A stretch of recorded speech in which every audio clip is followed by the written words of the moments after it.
লক্ষ্মী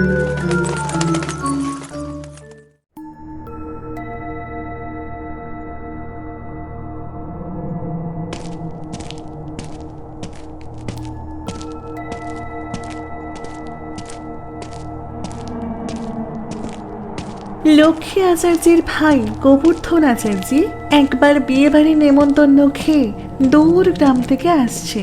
চারদিক ঘুটঘুট করছে অন্ধকার। দূর দূরান্ত পর্যন্ত একটিও বাতি তার চোখে পড়ছে না। বাতি বলতে শুধু গোবর্ধনের হাতে একটি মাত্র হ্যারিকেন। তার কানে মাঝে মাঝে ভেসে আসছে কুকুর শিয়ালের ডাক। সেই হার হিম করা নিস্তব্ধতার মধ্যে দিয়ে একা হেঁটেই চলেছে গোবর্ধন আচার্যি। হালদার পুকুর পাড়ে এসে হঠাৎ দাঁড়িয়ে পড়ল গোবর্ধন। তার কানে কোথা থেকে যেন একটা ভেসে আসছে গুনগুন শব্দ।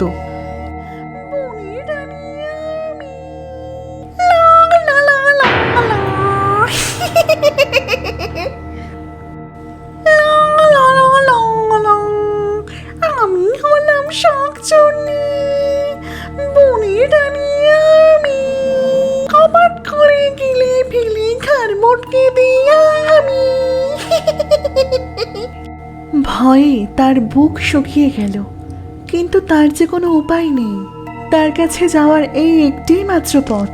তাই সে ভয়ে ভয়ে হাঁটতে থাকলো ওই পথ দিয়ে। তখনই শাকচুন্নি হঠাৎ গোবর্ধনের সামনে এসে পথ আটকে দাঁড়ালো আর বলল, রে বেটা, চলে যাচ্ছিস যে? পথ ছাড়ো, যেতে দাও আমায়। না, আগে বল তোর হাতিটা কি? কি সুন্দর গন্ধ পাচ্ছি, বাবা বাবা। বিয়ে বাড়ি খেতে গিয়েছিলাম, লুচি, মিষ্টি, মাছ এইসবই আছে। দে বাবা বাবা, দে আমাকে সব দে। আগে আমার দাদা লক্ষ্মী আচার্যের জন্য নিয়ে যাচ্ছি যে। সে তো এখন সংসারে বসে যোগ করছে, সে খাবে না, তুই রেখে যা। কিন্তু দাদার নিষেধ। দাদা যে বলেছে রাত বিরেতে পথে কেউ কিছু চাইলে দিতে না।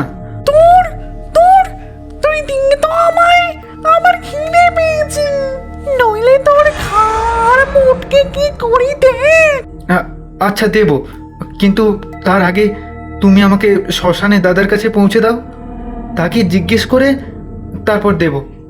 আচার্যির নাম শোনা মাত্রই শাকচুন্নি এক নিমেষে হাওয়া হয়ে গেল, আর তার টিকিটেরও দেখা মিলল না।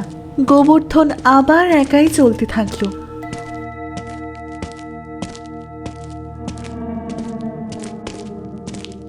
আর এমন সময় গোবর্ধন দেখল মস্ত একটা বাচ্চার শটাং শুয়ে আছে রাস্তার উপর। এ তো মহা বিপত্তি, কোনো রকমেই যাওয়ার কোনো উপায় নেই। সামনে তাকাতেই গোবর্ধন দেখল গাছের ওপর বসে আছে আবার সেই শাকচুন্নি। আবার তুই আমার পিছু নিয়েছিস? তুই খাবার দিবি না যে? কত করে বললাম, আমার খিদে পেয়েছে। বললাম তো আমাকে দাদার কাছে আগে নিয়ে চল, তারপর তোকে খাবার দেব। তোর দাদার সঙ্গে যে আমার বড় বিবাদ, তোর দাদার কাছে যাব না। তবে পথ ছাড়, যেতে দে আমায়। যা না তুই। কি করে যাব? রাস্তার ওপর এভাবে বাঁশঝাড় শুইয়ে রাখলে কখনো কোনো মানুষ যেতে পারে? ও তো সব ঝড়ে পড়ে গেছে। কোথায় ঝড়? আজ সারাদিন ধরে অসহ্য গুমট, পাতা নড়েনি গাছপালার, আর তুই বলছিস ঝড়ে পড়েছে? পাগল পেয়েছিস নাকি আমাকে? ওর শিগগির। ওর তোনা দিয়ে গলে জানা তুই। ও, তাহলে আমাকে টিপে মারার খুব সুবিধে হয়, তাই না রে? আরে না রে, কি যে বলিস না তুই, তোকে কিচ্ছু করবো না, তুই যা। গোবর্ধন আর দেরি না করে ওখানে বসে পড়ল, আর বসে বসে মা কালী আর গোবর্ধন আচার্যের স্মরণ করতে লাগলো। এমন সময় গোবর্ধন দেখতে পেল ফরারডাঙ্গার দিক থেকে দুটো কঙ্কাল লম্বা লম্বা পা নিয়ে তার দিকে এগিয়ে আসছে। দেখেই তো ভয়ে বুক শুকিয়ে গেল গোবর্ধনের। ভয়ে থরথর করে কাঁপতে থাকলো গোবর্ধন। মনে হলো এখনই বুঝি হার্ট ফেল করে ফেলবে। ভয় নেই গো গোবর্ধন ভাই, আমাদের আচার্য মশাই পাঠিয়েছেন তোমাকে সাথে করে নিয়ে যাওয়ার জন্যে। তুমি এবার নিশ্চিন্ত হও, এই শাকচুন্নিকে আমরা এবার দেখছি। বড্ড সাহস হয়েছে না রে তোর?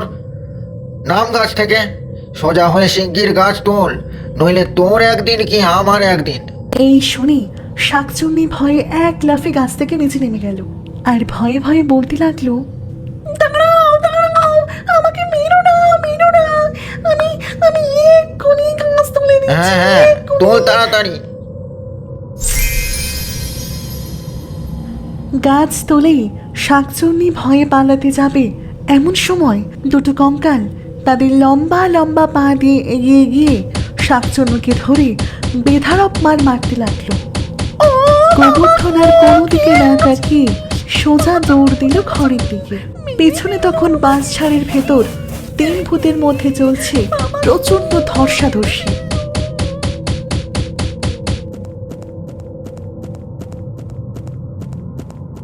প্রণাম দাদা। তুই এসেছিস, আয়। শাকচুন্নি খুব জ্বালিয়েছে না রে তোকে? না না দাদা, তুমি থাকতে কি আমাকে কেউ কিছু করতে পারে? এই নাও দাদা, এটা তোমার। ভিডিওটি ভালো লেগে থাকলে লাইক করে চ্যানেলটি সাবস্ক্রাইব করে দিও এরকম আরও ভিডিও দেখার জন্য। See you in the next video.